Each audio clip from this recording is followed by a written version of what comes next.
Tai va, tai reikalaus jūsų, aišku, laiko, pastangų, investicijų faktas pradžiai, tam, kad atlaisvinti, kaip ir minėjau, va, šitą visą plotą ir kad tą raudoną galėtumėt perkelti į vietoj to geltono ir būti jau, kaip sakant, nuo savęs priklausomas. Tai užtruks laiko, kiekvienam labai individualiai, dažniausiai tie, kurie investuoja daugiau šičia laiko, greičiau užtrunka iš tų, kai aš sakau, to rato.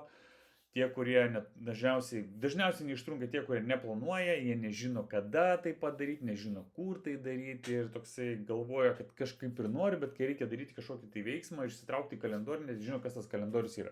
Tai va, tai Google kalendorius, kaip sakant, turite visi, galite ir telefone atsiųsti, ar kompiuterį, nesvarbu, kur tai bebūtų.